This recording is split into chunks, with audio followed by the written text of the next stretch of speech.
Well, hello. It's a fake smile. I haven't made a video in a while, and mostly it's been because I am angry and didn't want to be too angry. Anyway, I don't know. I saw at Mayo Clinic, if you're a patient, they put your um, reports and stuff online, and I don't see my surgeon until the 4th for him to explain everything to me. But my pathology report is online, and so once I saw that, it was like, I couldn't just have in the back of my head that the doctor could be mistaken and it's not cancer, but it is. And seeing it in black and white just messed me up, and so I've been kind of having a pity party for a few days, and didn't think you'd want to be invited to my pity party. So I figured I'd have it alone. And I kind of did and I kind of didn't. I don't know. I'm pissed off, man. Oh my God. I can't believe it's happening to me. I can't get my head around it. I don't really know how to deal with it. I don't know. I don't know what to think, how to be, what to do, what to say. I don't know how to be positive. I don't even have jokes to crack about it. I just don't know what to. I don't know. I don't know how I'm feeling. I guess I don't know what's in store. I'm not afraid of dying. I'm not afraid of what's on the other side, because I know that energy cannot be destroyed, only transformed. So there must be something. So I'm not afraid of that. I know that I try to be the best person I can be, and I try to love my fellow human being, and I try to love myself. And um, so, I feel that God knows your heart, and so I'm not worried about like what happens after. I'm, to be honest, a little bit worried. Okay, a couple of things. I'm worried that, the average lifespan is like 2 to 2.5 years for bone mets, I guess they call it. I don't know, but um, but I just don't know. The report sounds really bad, and I don't know what the prognosis is. Said something about rare cells and 2 different kinds and stuff like that. Well, that's a deja vu. But anyway, uh, I don't know. I guess I'm afraid that they're gonna come back and tell me that I don't have as much time as what I was thinking I would have.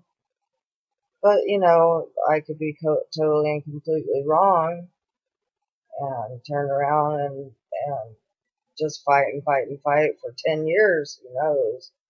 God, I hope I don't hurt for that long.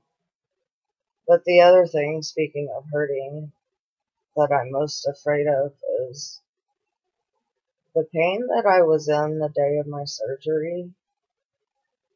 Was the worst pain I've ever felt in my entire life. And like I said before, I thought I was going to lay there and die because I didn't know how I was going to get out of the pain. And I'm afraid that when it gets toward the end, that's going to be what it feels like. And that's what scares me the most. So I guess, as you can see, I'm still pity partying. I don't know. Boy, I look horrible laying that like that.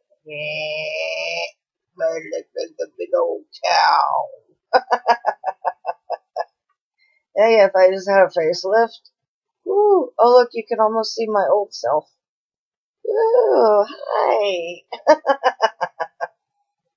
Oh God, gotta do something. Blah, blah, blah, blah, blah. Oh,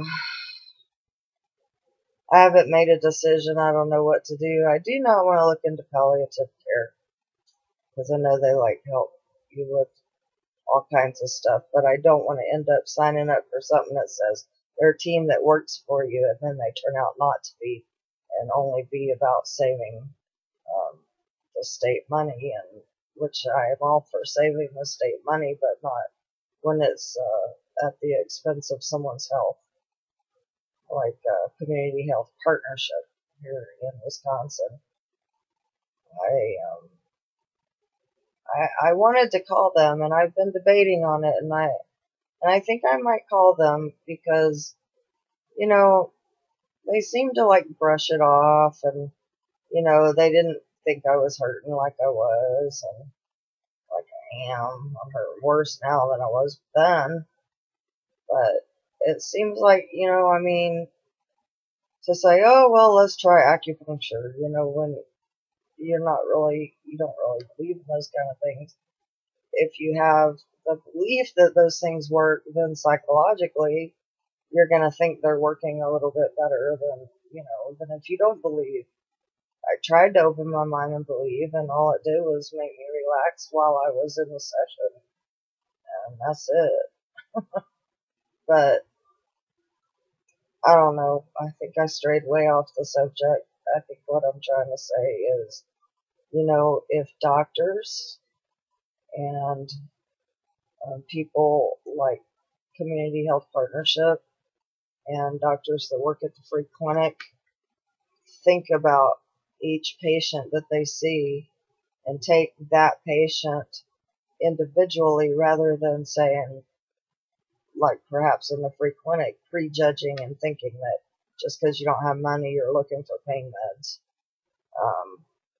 For some reason, doctors here in Wisconsin, that's the first thing they think is drug seeking. I would never ask for pain medicine if I didn't need it. Um, I hate taking medicine. I hate taking pills. So why would I ask for it if I didn't need it? But anyway, so it's just been a long, difficult 2 to 2.5 years of telling these doctors, I know there's something wrong with me. I'm not supposed to be sitting in this wheelchair at 45 years old. I should be out working and dancing and playing and riding horses and visiting and going on road trips. There's something wrong.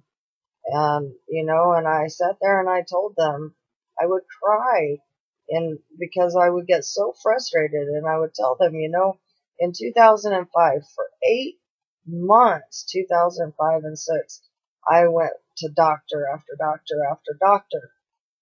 Oh, it's in your mind. Oh, well, you shouldn't hurt like that. Oh, well, this. Oh, well, that.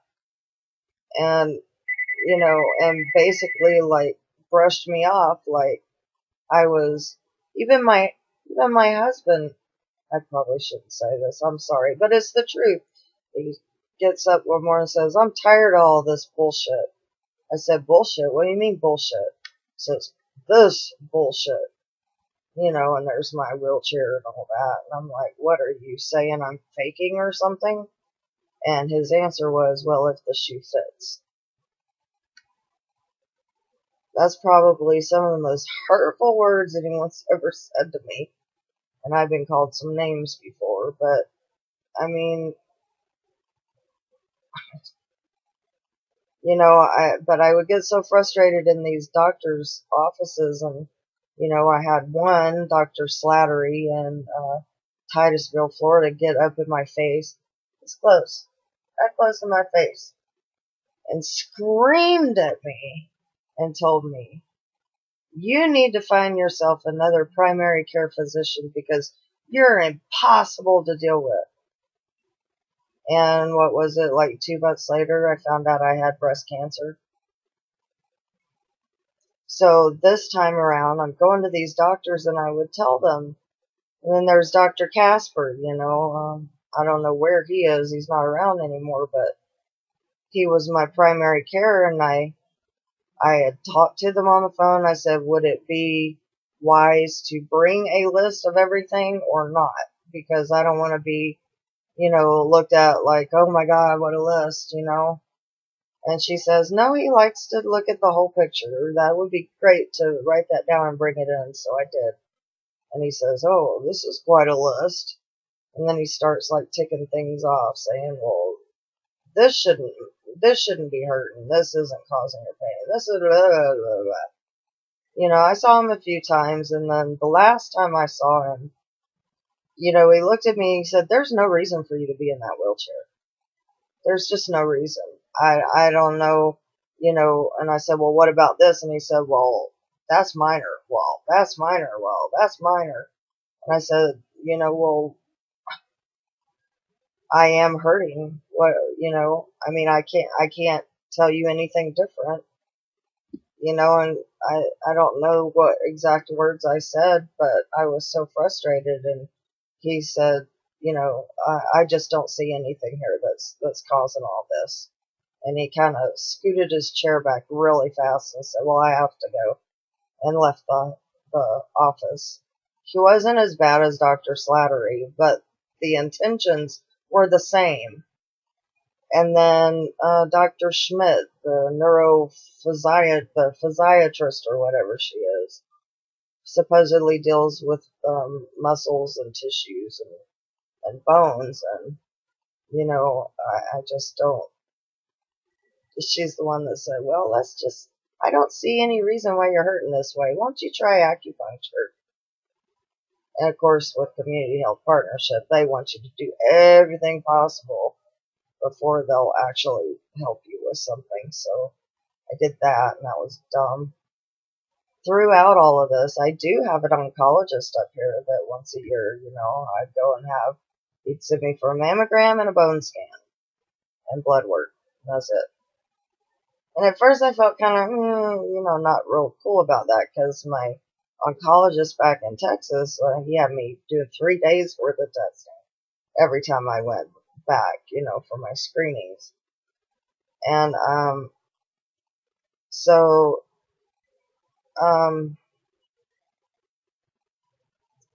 he's the one that I asked about, well, what about this L2 indeterminate lesion? And he's the one, it was either he or Dr. Schmidt, who said, well, that could be just a glitch on the film. I mean, you've had a bone scan and you're fine. And nothing else indicates anything like that. And during this whole process of me, and I know Mayo Clinic here in Eau Claire and Mayo Clinic in Rochester, they do have access to each other's records because they're all the same system. And yet, during all this time, I've not gotten one phone call from my oncologist, Dr. Basu here. So, as I just, the only doctor up there that really acted like he cared is the doctor that's now my primary care physician, Dr. Wergeland.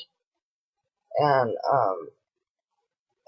it's just, he's the only one I have any faith in, him and Salfidi, but I don't even know Salfidi all that much. I have a lot of stomach issues, and now I kind of wonder, is the stomach issues all, because of the cancer? Because last time I found out I had cancer, they said they blamed everything on the cancer. Oh, well, the cancer makes your cells do funny things, and it causes different problems because it's attacking cells. So I don't know what's due to the cancer and what's not. But all I know is that, now it's back, and now I have to go through chemo again and all this crap, and don't even know if it will work. I mean, they can't cure it now. There's no cure. They can prolong my life. But do I want to prolong my life and be sick that whole time? or do I want to just get my pain under control enough to get my whole family together just once, to get all of us together in one place, to see each other and have that family time. And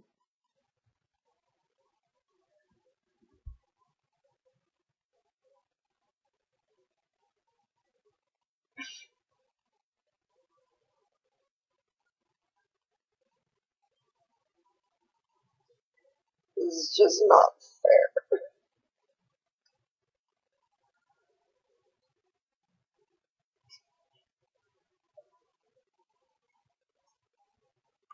It's not fair and it sucks.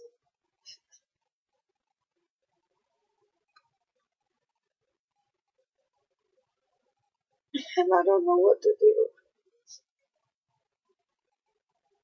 And I'm scared and I'm angry. And I don't want to be sick the whole time that I have left of whatever it is.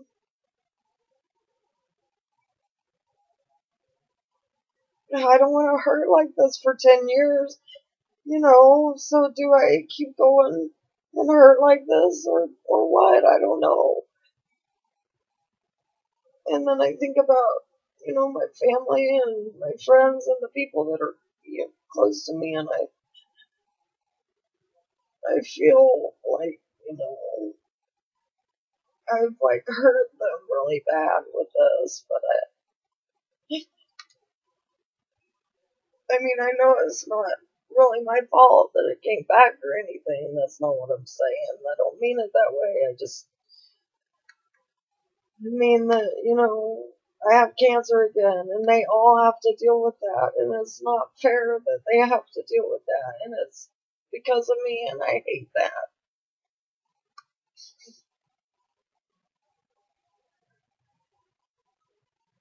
God, I'm such a freaking wimp.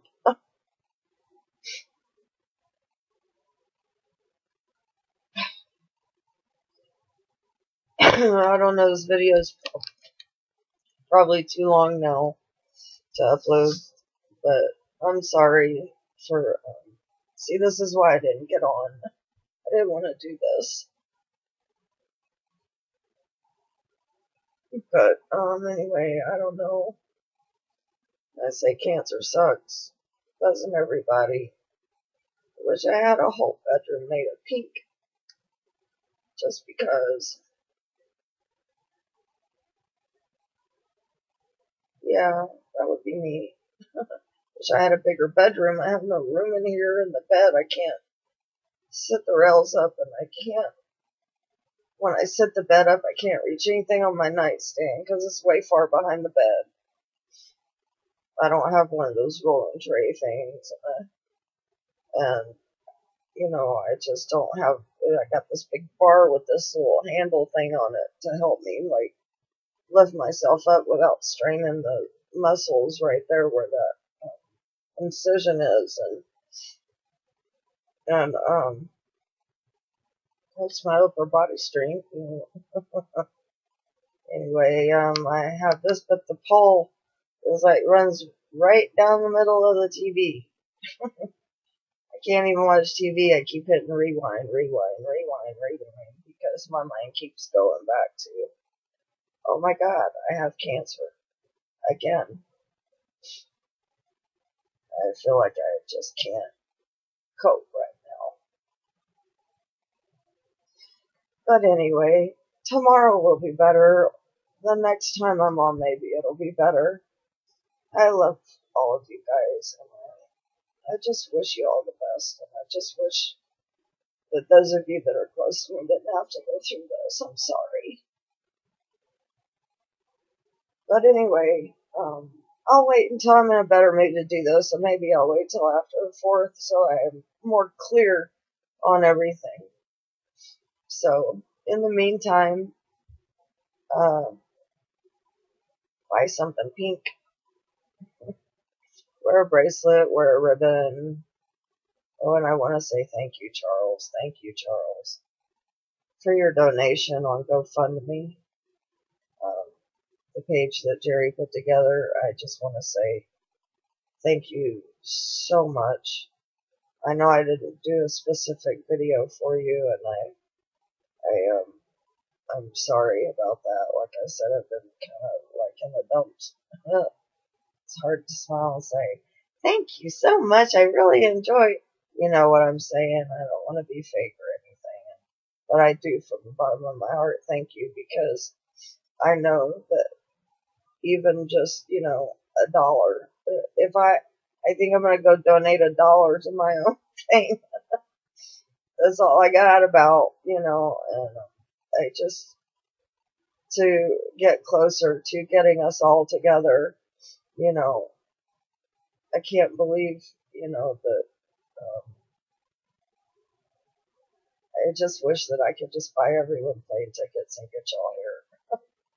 You, all of you, James, Becky, and Brian, and Ashley, and Jacob, and, you know, you too, Tiffany, and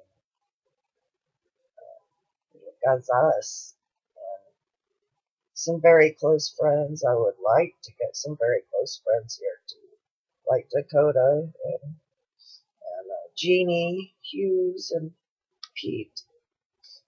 And it'd just be really nice to have some close people here with me, and just to have like maybe a celebration of life, like, you know, just we at least have this moment. Let's have fun being together, and to hell with the rest, right? Let's just have a good time and love one another, and make some really good memories, and maybe do some goofy things that'll stick in our minds forever. You know, maybe get Tiffany to recreate the scene of Puff the Magic Dragon. Tip, you know what I'm talking about. I love it. And God, you know, last time I had cancer, Tiffany and Chaska and Charles, I was staying with Tiffany, and let me tell you, it's hard not to be upbeat when you're around someone like them. You know, they would come in and do these plays, and I still have videos of them dancing and lip syncing for me. You know, I love that video. I still watch it sometimes, and every day that I went to chemo, it was like, even though I didn't look forward to the chemo itself and the results of it, chemo became a good day, because my sister Tiffany always had a bag she wouldn't let me look in, and she would always disappear once we got to the room, and she would always come back in some wackadoodle outfit, singing some wackadoodle song,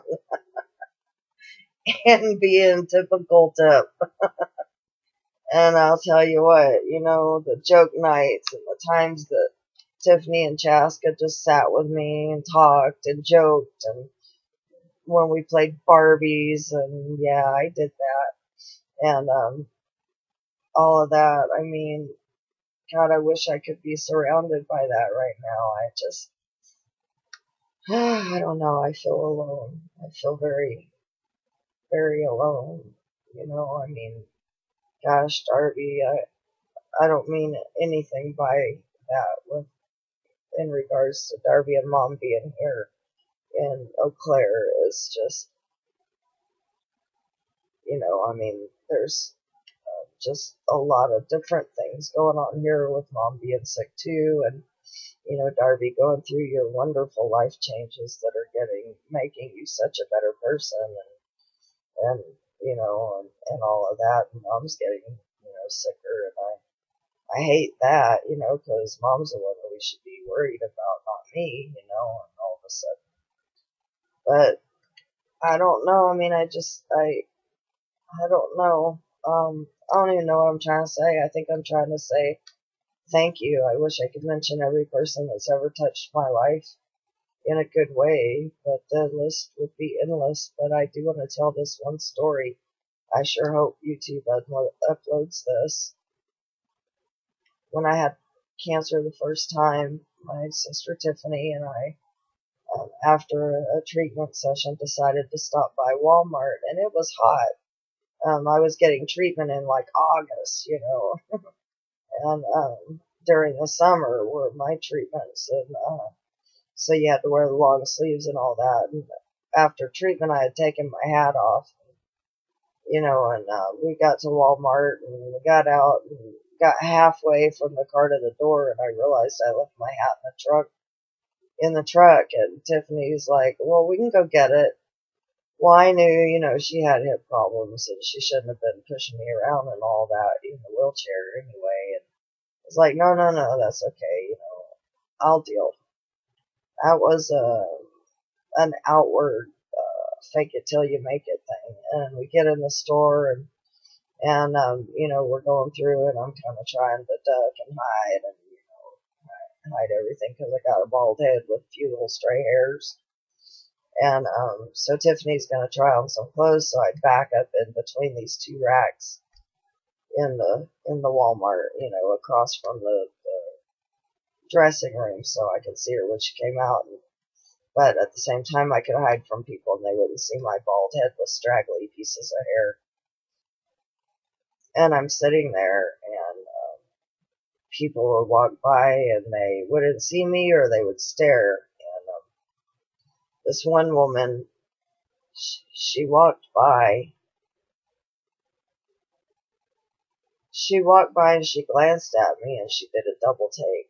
And she walked a few steps and she stopped. And she turned around and she came back to me. And she kind of leaned in toward me and told me, with this beautiful smile on her face, you have the most beautiful haircut I've ever seen. And that was one of the nicest things anyone in this whole world has ever done for me. And she just took that time.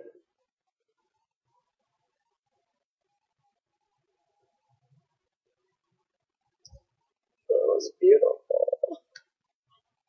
She reached out to a stranger who was obviously feeling embarrassed and trying to hide, and said some really kind words. And God, I wish I knew her name. So maybe, one day she'll watch this. You never know. I just prayed and still pray, that God gives her 10 times the blessing that she gave me that day. And I'm crying because it was just such an emotional thing. Oh my God. I'm rambling everywhere. I'm just all over the place. That's what I mean. I don't know how to feel, what to do, what to say. I guess obviously I've talked for almost the length of a novella, so I look as bad as I feel. I look like hell. Tomorrow's my shower day, so I got this mop that I'm gonna cut off anyway. It has to be shaved. What would be fun? A head shaving party. That'd be cool. Be a lot of fun. Maybe we could Skype it. And anybody who wanted to do it could do it on Skype. And maybe we could call like Good Morning America or something and say, see how great people are, that they would do this. Maybe we could get sponsors where, if you shave your head, they donate something, Who knows? I don't know. That would be a pretty neat idea, but I don't have the energy or the time or the know-how to put that together, but it would be fun. And I think it'd be fun if I got my head shaved. You know how those people get those things shaved in the sides of their heads, like their name or something? I think it'd be really cool to get my head shaved and then get a ribbon drawn on there and dyed pink, hot pink. Like bleach out that spot and put a hot pink ribbon, the breast cancer ribbon, or maybe even like all the way around the head, like a headband or something. Maybe on the forehead, just like draw it, not tattoo it, just draw it. But I mean, even if it started right here, or you can make it like a headband or something like that, then I would go without a hat or a scarf or anything like that. That would be pretty cool. I think I'm gonna think about that. I think I just might do that. I don't know. But anyway, I love you all, and I'm really gonna say goodnight now because I'm tired and I'm emotional. And thank you so much for watching, especially for this long. And much love and many blessings. Bye. I hate this time.